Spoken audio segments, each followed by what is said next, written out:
নগাঁৱত ঈদৰ নামাজ বিশ্ব শান্তি ঐক্যৰ ভাতৃত্ববোধৰ বাৰ্তা কঢ়িয়াই ৰাজ্যৰ আন আন প্ৰান্তৰ লগতে নগাঁও জিলাৰ বৃহত্তৰ আঞ্জুমানে ঈদগাহ শৈভৰগাঁও বেলতলী আদি ভিন্ন স্থানত সম্পন্ন কৰা হ'ল পবিত্ৰ ঈদ উজ জোহাৰৰ সমূহীয়া নামাজ। দুপৰীয়া সাংসদ ৰকিবুল হুছেইনে নগাঁও টাউন ঈদগাহ ময়দানত সমূহীয়া নামাজত অংশগ্ৰহণ কৰে। তেওঁৰ লগতে সংগ দিয়ে শ শ ইছলাম ধৰ্মাৱলম্বী লোকে। সাংসদগৰাকীয়ে ঈদ উজ জোহাৰৰ সমূহীয়া নামাজ সম্পন্ন কৰি বিশ্ব শান্তি আৰু ভাতৃত্ববোধৰ বাবে দোৱা বিচাৰে। আঞ্জুমানে নগাঁও টাউন ঈদগাহ কমিটি এখন ঐতিহাসিক কমিটি। এই ঐতিহাসিক কমিটিৰ ঈদগাহ ময়দানৰ পৰা সকলোলৈকে জাতি ধৰ্ম বৰ্ণ ভাষা নিৰ্বিশেষে সকলোলৈকে মই ঈদ মুবাৰক জ্ঞাপন কৰিছোঁ।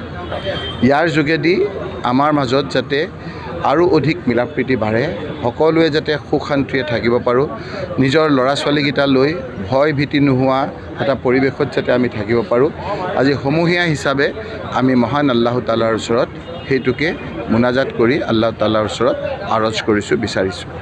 আমি খুবকৈ ভাবিছিলোঁ যে এইবাৰ বৰষুণ দি আছে নেৰানেপেৰা, আমি সমূহীয়া সেই নামাজ আমি পঢ়িব পাৰিম নে নোৱাৰিম।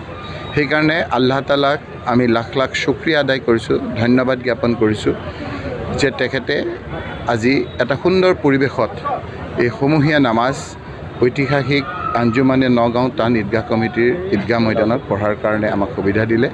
আপোনালোকৰ জৰিয়তে সকলোলৈকে, সাংবাদিক বন্ধুসকলক সকলোলৈকে, জাতি ধৰ্ম বৰ্ণ ভাষা নিৰ্বিশেষে সকলোলৈকে পুনৰবাৰ এই ঐতিহাসিক ঈদগাহ ময়দানৰ পৰা ঈদ মুবাৰক জ্ঞাপন কৰিছোঁ আৰু সকলোকে মিলা প্ৰীতিৰে যাতে আমি গোটেই বছৰটো গোটেই জীৱনটো থাকিব পাৰোঁ, নিজৰ ল'ৰা ছোৱালীৰ যাতে সুখ শান্তি হয়, আমাৰ যাতে বেমাৰ আজাৰ নহয়, সকলোৱে যাতে আমি মনটো ভাল লগাকৈ এটা ভয় ভীতি নোহোৱাৰ পৰিৱেশত থাকিব পাৰোঁ। পুনৰবাৰ আজি এই ঈদৰ দিনত আমি মহান আল্লাহ তাআলাৰ ওচৰত কামনা কৰি মই পুনৰবাৰ আপোনালোকৰ জৰিয়তে সকলোকে ঈদ মুবাৰক জ্ঞাপন কৰিছোঁ।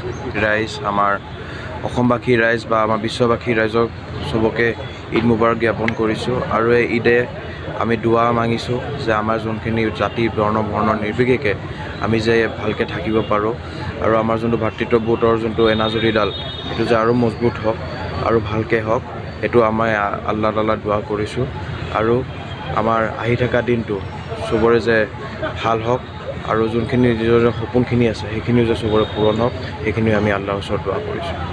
ভিডিঅ' জাৰ্নেলিষ্ট মৃণালৰ সহযোগত নগাঁৱৰ পৰা বিভূতি বৰাৰ প্ৰতিবেদন, সুহানা লাইভ।